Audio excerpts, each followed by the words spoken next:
A paz do Senhor. Desejo falar sobre o seguinte assunto. O arrebatamento será antes, durante ou depois da grande tribulação? E também quem está impedindo o anticristo de se manifestar? Existe muita especulação e muito estudo sobre quando será o arrebatamento. Eu vou colocar aqui a minha opinião sobre o assunto, tendo em vista que os dias estão se findando. E esta é uma questão de fé e de interpretação dos textos bíblicos sobre quando será o arrebatamento, porque temos diversas teorias, diversos pensamentos sobre isso. E falo isso porque eu creio que será antes. Será antes. Sendo que temos poucos versos que indicam mais precisamente sobre o assunto, e para tanto vou fazer algumas perguntas e também, claro, trazer as respostas para facilitar o entendimento. Primeiro, Jesus vai arrebatar a igreja no meio da perseguição? Imagine você morando nas cavernas ou nas montanhas, pois tenho visto alguns falarem que o melhor é fugir das grandes cidades, assim como diz a palavra de Deus, para fugir para os montes, quando o anticristo estiver no governo. Alguns dizem melhor é ir para fazendas, mas como é que vão ficar nas fazendas se também estas precisam pagar imposto? E quem vai pagar o imposto? Ou como vão pagar qualquer coisa se não tiverem a marca do anticristo? Casas e automóveis, o mesmo caso. Alguns dizem eu vou comprar uma fazenda, colocar um poço artesiano, vou colocar então painéis de energia solar, vou criar alguns animais, fazer algumas plantações e então eu vivo tranquilo longe do anticristo. Mas e os impostos? Quem vai pagar por eles? Como serão pagos, pois precisará da marca da besta para isso? E além dos impostos, nós temos outras questões. Tem a questão que muitas vezes existem manutenções necessárias, tanto aos postos artesianos, que eles também estragam painéis solares, que precisam também de manutenção periódica, as próprias baterias estacionárias precisam ser trocadas. E como é que fica tudo isso? Em outras palavras, sobram somente os lugares ermos e distantes para se refugiar e viver. E a pergunta agora é: você acredita que esse mundo vai sentir falta de um povo que não vive com eles? Penso que não. Logo, não consigo ver um povo que está fugindo do anticristo sendo arrebatado. Segunda pergunta, para você parar para pensar: Deus sempre avisou ou poupou os fiéis no passado sobre os juízos? E a resposta é sim. Deus sempre avisou e separou quem era justo. Noé foi livre antes da tribulação daqueles dias. Deus sempre avisa quando algo terrível vai acontecer. Foi assim com Noé, assim com Abraão, sobre as cidades de Sodoma e Gomorra. Foi assim com Israel diante dos avisos dos cativeiros da Babilônia e Assíria. Embora Judá e Israel foram castigados e muitos morreram, por quê? Porque não se arrependeram, mas Deus levantou seus profetas, Deus trouxe as mensagens, Deus os avisou, e creio que Deus vai soar sim a trombeta chamando o seu povo para livrar da ira futura, assim como está nos avisando hoje pelos sinais e pela sua santa palavra que o fim está próximo. A igreja primitiva sofreu perseguição, sofreu aflição, sofreu tribulação. Muitos foram devorados vivos pelos leões, outros açoitados, jogados em óleo fervente, queimados, mas estavam dando um início a um movimento. Deus não iria poupá-los naquele momento, pois eles seriam os mártires para gerações futuras. Além disso, era tribulação, aflição, pesada e forte, mas era tribulação, apenas tribulação. Assim como muitos cristãos em muitos países ainda sofrem hoje perseguição, mas o que vem pela frente, a grande tribulação, é algo que o próprio Jesus falou que nunca foi visto, nem se verá novamente, ou seja, a grande tribulação, também conhecido como o tempo de angústia para Jacó, será um período, preste bem atenção, será um período de horror, como jamais foi visto em toda a história da humanidade, pois tanto as forças humanas, naturais e sobrenaturais, estarão atuando com força e um quadro de terror que é indescritível. A terceira pergunta: será que Deus vai querer punir quem vive uma vida íntegra perante o Senhor? Nunca vi na Bíblia algum caso de punição divina sem que houvesse culpa. O caso, por exemplo, de Jó foi uma provação, não um juízo, e a grande tribulação é mais do que uma provação. É o derramar da ira divina sobre esta terra, trazendo o juízo de Deus sobre as nações. Sinceramente, não creio que Deus, de um castigo, traga um castigo como um presente a alguém que seja um bom filho. Isso não corresponde ao amor divino e à justiça divina. Não dá para se pensar desta forma. Aflições e tribulações podemos ter, pois estamos neste mundo, mas a grande tribulação não é apenas uma simples aflição ou uma tribulação passageira, mas um derramar da ira divina sobre o planeta. E precisamos lembrar que Deus livra os que Ele ama. Logo, esta terra será um território do inimigo. O anticristo estará perseguindo quem professar o nome de Jesus. E aqui nós temos uma coisa bem interessante. A questão da linha do amor e do ódio.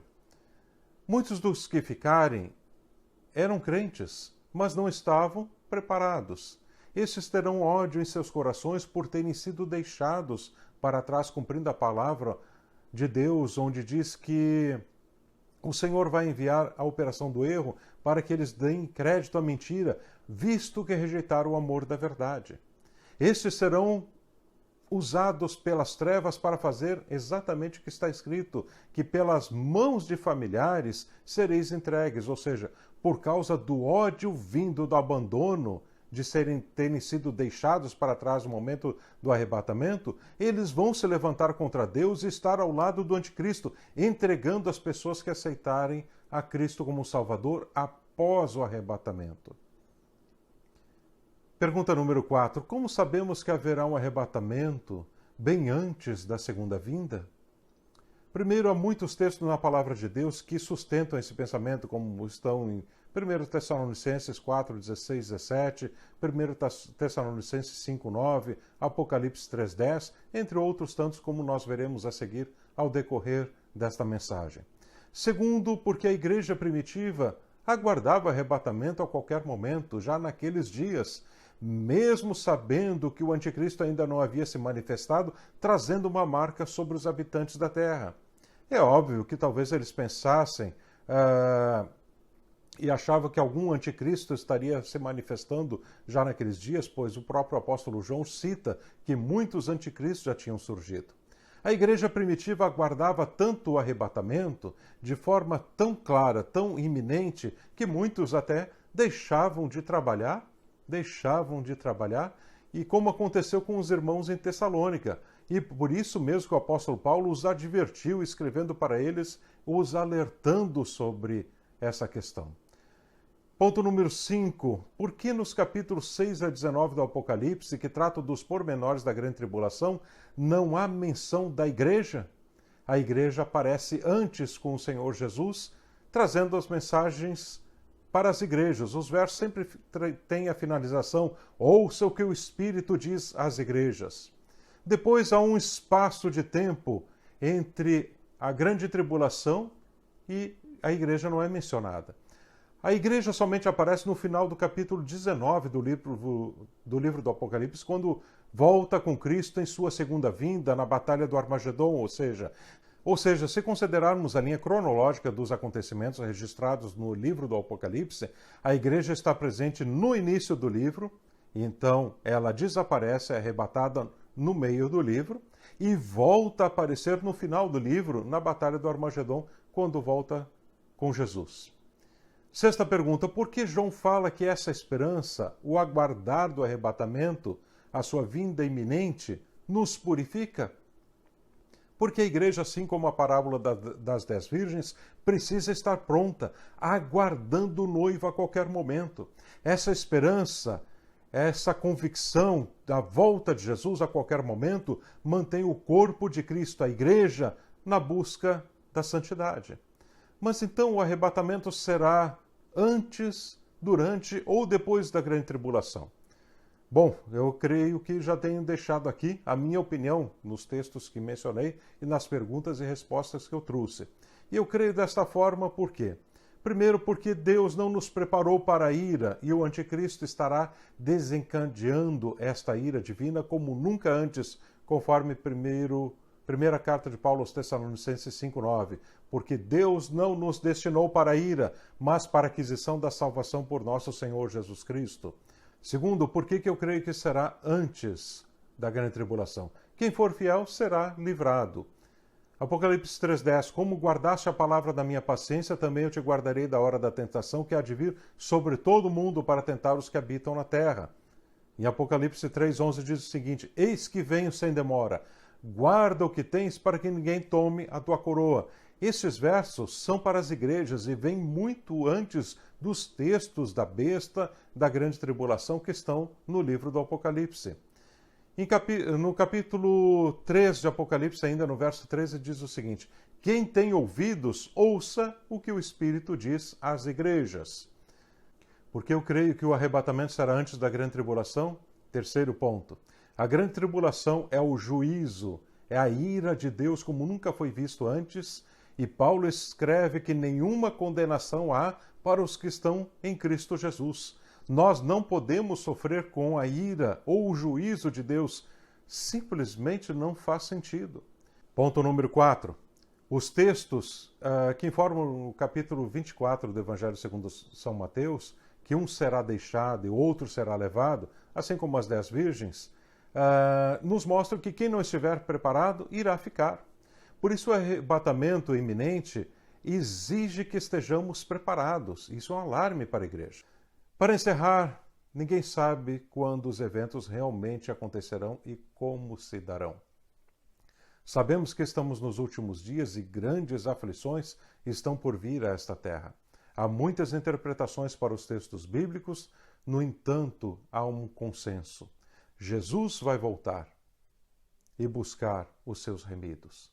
O mais importante não é ficarmos discutindo sobre quando será ou como será, mas estarmos preparados para a volta do Senhor, que poderá ocorrer a qualquer momento, pois a trombeta do Senhor vai soar. O melhor de tudo é estarmos preparados. Se vai ser amanhã, ou se vai ser daqui a 5 anos, ou se vai ser daqui a 10 anos, nós não sabemos. Mas uma coisa nós sabemos: Jesus vai voltar e vai buscar a sua igreja. Que Deus te abençoe. Fique na paz de Deus.